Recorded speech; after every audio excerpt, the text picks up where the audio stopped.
আমি জানি ম্যাডাম আপনি ছোট রকেট পছন্দ করেন না। আমি বড় রকেট দিলেও যে আপনি নিয়ে নেবেন তাও নয়, আপনার লাগবে বড়, আমি জানি। আপনার এত ফাটছে কেন? ফাটবে কেন? আসলে আমি না রকেটটা জ্বালাবার সময় ঠিক ধরতে পারিনি। আপনি অনেক জিনিসই ধরতে পারেন না। হ্যাঁ তা ঠিক।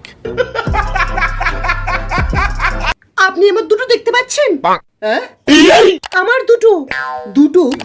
আমি তো এখানে সবকিছু একটাই দেখতে পাচ্ছি। তার মানে আপনি কাছের জিনিসটা লক্ষ্য করেন না। দেখছেন ম্যাডাম আপনি কেমন নোংরা নোংরা কথা বলছেন।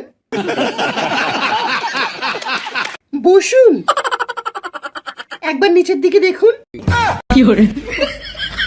ও কি বড় সাইজ আপনার বোমের। তবুও ভালো আপনি আমার বোম দুটো লক্ষ্য করলেন।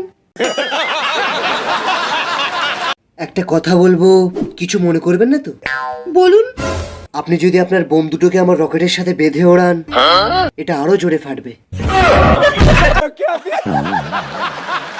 সেদিন আমি আমার পায়খানায় মন খুলে হাঁকছিলাম, হঠাৎই কোথা থেকে পায়খানার মধ্যে একটা পেটো বোম এসে পড়লো।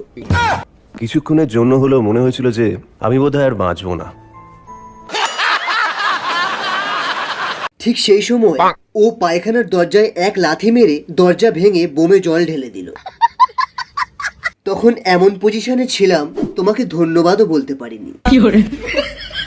তারপর জানতে পারলাম যে ওই হারামজাদাই আমার পায়খানায় বোমটা ছুঁড়েছিল।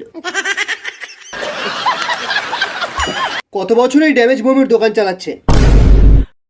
5 বছর স্যার। এর মধ্যে পাবলিকের কেলানি খেয়েছেন কতবার?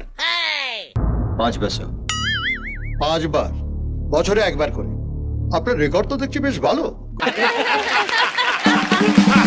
আপনার দোকান থেকে ড্যামেজ এক্সপায়ার বাজি উদ্ধার করার কথাটা আমি শুনেছি। সাধারণ মানুষ বুঝতেই পারছে না যে কত বড় বাঁশ নিচ্ছে।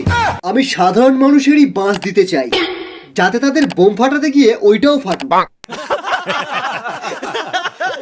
সেই জন্য আমি আপনার কাছ থেকে ড্যামেজ বোম কিনে পাবলিককে ফ্রিতে বিতরণ করব। স্যার, 5 বার পাবলিকের কেলানি খাওয়ার যা রেকর্ড আছে তার দোকান থেকে কি বাজি কেনা ঠিক হবে? আমার কাছে সেই দোকানদারের রেকর্ড সবচেয়ে ভালো যার পাবলিকের কেলানি খেয়েও বোমের সেল সবচেয়ে বেশি।